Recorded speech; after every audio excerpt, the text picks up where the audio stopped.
show, on se lève à Latitude Rock avec Jonathan Gagnon. À GoFM, voici le Doc Mayou.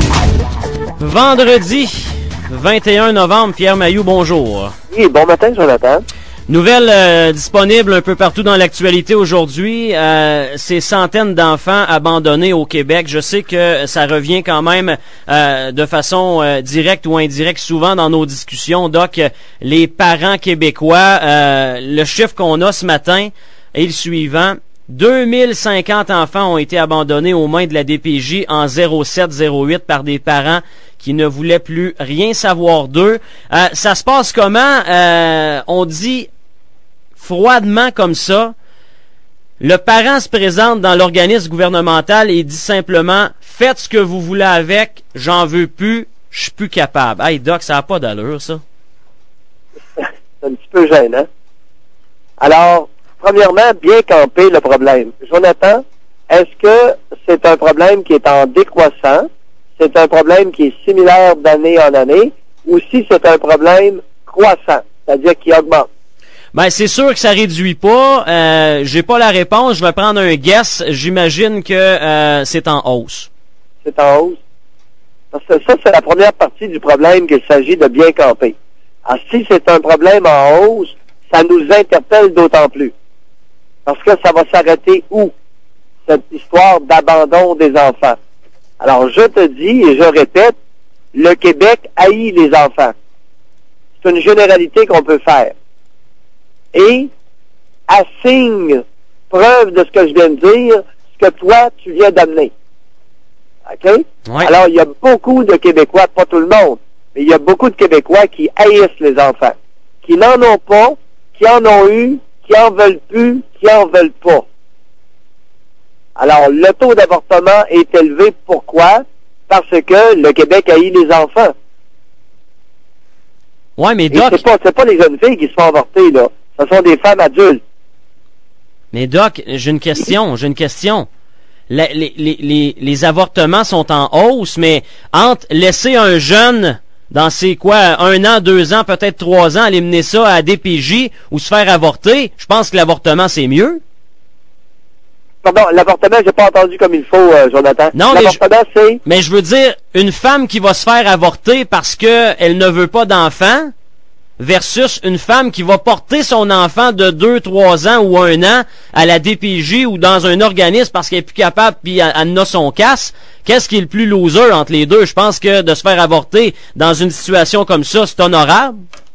Oui.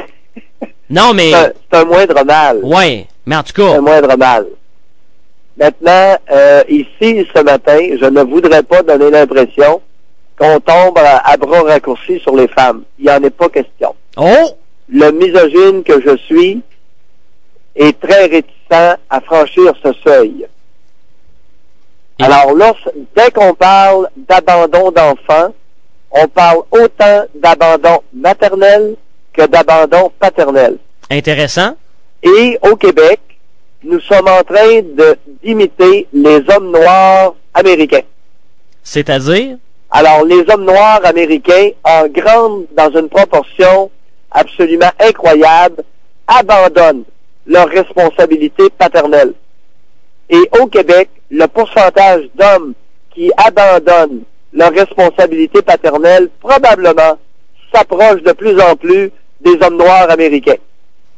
Ce matin, je me sens sexiste et raciste dans l'âme.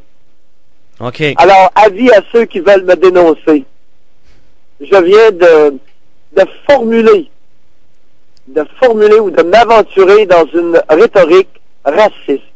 Et j'en suis très fier.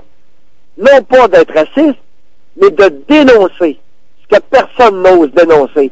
Quand est-ce qu'il va y avoir quelqu'un aux États-Unis qui va se lever et qui va dire « Hey, les grands noirs, il y a un gros pourcentage de vous autres qui est totalement irresponsable. Alors, votre queue entre les deux jambes, ça sert à se mettre pour le fun et ça sert à faire des enfants. » Me suis-tu bien? Ben, très bien, Doc. Alors, ton organe génital qui pend entre tes deux jambes a deux fonctions. C'est à la fois une bébelle et un organe reproducteur. Et c'est pas Dieu qui t'a planté cela, c'est la nature. Les animaux, ils ont la même patente. Mais ça donne qu'à l'être humain, oui, c'est un animal, mais c'est un animal qui a besoin de beaucoup de soins. Alors, sur ces propos grandiloquents, je t'écoute, cher Jonathan. Ben, je veux juste... Ça rime en plus. As-tu vu grandiloquent avec ça, Jonathan? Mais, Doc... Je me sens l'âme d'un poète ce matin. L'irresponsabilité de plus en plus d'hommes au Québec également, parce que vous avez fait un parallèle direct avec ce que vous venez d'amener. Définitivement. Alors, regarde la courbe de croissance, l'augmentation fulgurante de l'utilisation du cannabis au Québec, de la poudre et du PCP, ainsi que l'augmentation beaucoup plus modeste de prise d'alcool, de la bière, des ventes de bière. OK, regarde ça et fais le parallèle entre la déresponsabilisation des pères. Alors oui, je veux bien qu'on parle des mères ce matin, mais la gang de Tarlac, comptez sur moi que je vous oublie pas. OK. Mais là, alors, attendez-moi 2 petites secondes, là. Oui. Vous faites un lien direct, Doc, avec consommation de drogue et alcool, avec le fait que les pères se retrouvent dépassés par les événements et sacent leur camp et ne prennent pas leurs responsabilités. Hey, tu peux pas être responsable puis boire comme un trou puis te droguer, avoir ton cannabis puis ton hashish à tous les soirs, ton pot puis ton hash à tous les soirs. Impossible. Alors, Jonathan, on va dire des choses, là. Alors, 6 bières par soir et ou cannabis et hashish à tous les jours ou presque est absolument incompatible avec le rôle parental. Sinon, ça mène où? Ça mène à ce que la réalité dont on parle, qu'il y a plusieurs centaines d'enfants qui sont abandonnés au Québec. C'est ça. OK, parfait. Et ça, là, l'enfant abandonné n'est qu'à la pointe de l'iceberg. En dessous de l'eau, là, t'as tous les enfants qui sont négligés, frappés, dénigrés, écrasés. C'est un immense iceberg. Le Québec haït les enfants. Le pourcentage, Doc, des enfants on est seulement un petit pourcentage minime, minuscule, à vraiment dire, écoute, on a eu des enfants, c'est le fun, on va s'en occuper. C'est pas facile. C'est pas facile d'élever des enfants. C'est une job pour longtemps. C'est vraiment une job. Et, Jonathan, si tu le sais pas, tu vas l'apprendre. Les enfants, là, ils ont besoin de nous autres, mais pas quand on est à notre meilleur.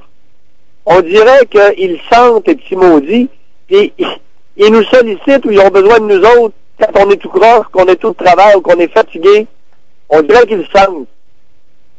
Tu sais, quand on pète le feu, là, ils ont besoin de rien, ils s'en vont jouer dans leur babelle. On dirait que quand on est de travail, qu'on est fatigué, ah ben là, ils ont besoin, puis là, ils pleurent, tu sais. Ouais, c'est sûr, ça prend de la patience, Doc. Ah! Alors, M. Jonathan, quelles sont tes réflexions là-dessus? Ben, vous me surprenez. Ah oui? Ben oui, vous me surprenez parce que j'avais collé à la shot que les femmes allaient se faire ramasser ce matin. J'ai l'air d'un cave, mais je m'assume. Non, Jonathan, t'as pas l'air d'un cave. Non, t'as pas l'air d'un cave, pas du tout. C'est que t'as avancé un problème qu'on voit, derrière lequel se cachent des dimensions qu'il faut dénoncer. Ouais. Pas pareil, là. Mm-hmm. Oui, il y a beaucoup de femmes sans cœur. Écoute, je le dis, puis on le sait, on se l'est dit, là, c'est un secret de polichinelle. Des tartes au Québec, on en a une et une autre, n'est-ce pas? On est d'accord là-dessus. Mais toutes les femmes ne sont pas des tartes. Toutes les femmes ne sont pas des sans-cœur. Mais non, maudit.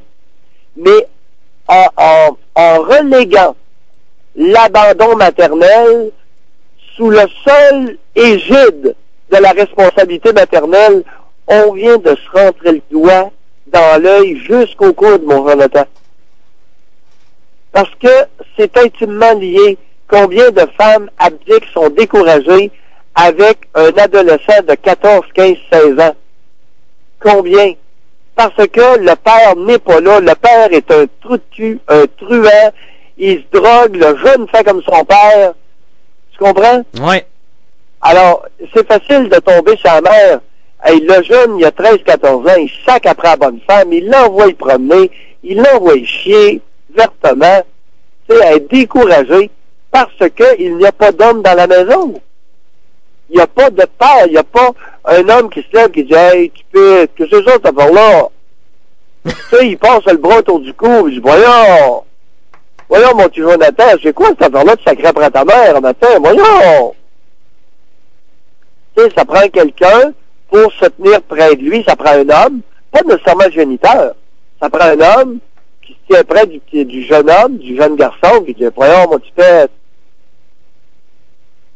Simplement pour l'inspirer, lui donner l'exemple. Exact. Et ça prend évidemment un homme qui ne sacre pas après la bonne femme. Tu me suis? Oui, ben ça rejoint ce que vous dites souvent, Doc. Un des premiers rôles d'un conjoint, c'est de s'occuper de sa conjointe. Oui. Oui. D'être solidaire quand ça a de l'allure. Ouais. Maintenant, c'est une dimension dont on n'a jamais parlé. La solidarité interparentale. Ouh! Hey, c'est mignon ce matin. Attendez une petite seconde, je prends une note pour lundi, là. Solidarité Oui. inter... Oui. Ah oui, on n'a jamais parlé de ça. Okay. Solidarité interparentale. Oh! Tu m'inspires, Jonathan, ce matin. Ben, on va passer le week-end là-dessus. Doc, on vous remercie pour cette grosse semaine de radio encore une fois. Et on va vous en souhaiter un bon week-end. Merci, Doc. Allez, demeure inspiré, Jonathan. Bye.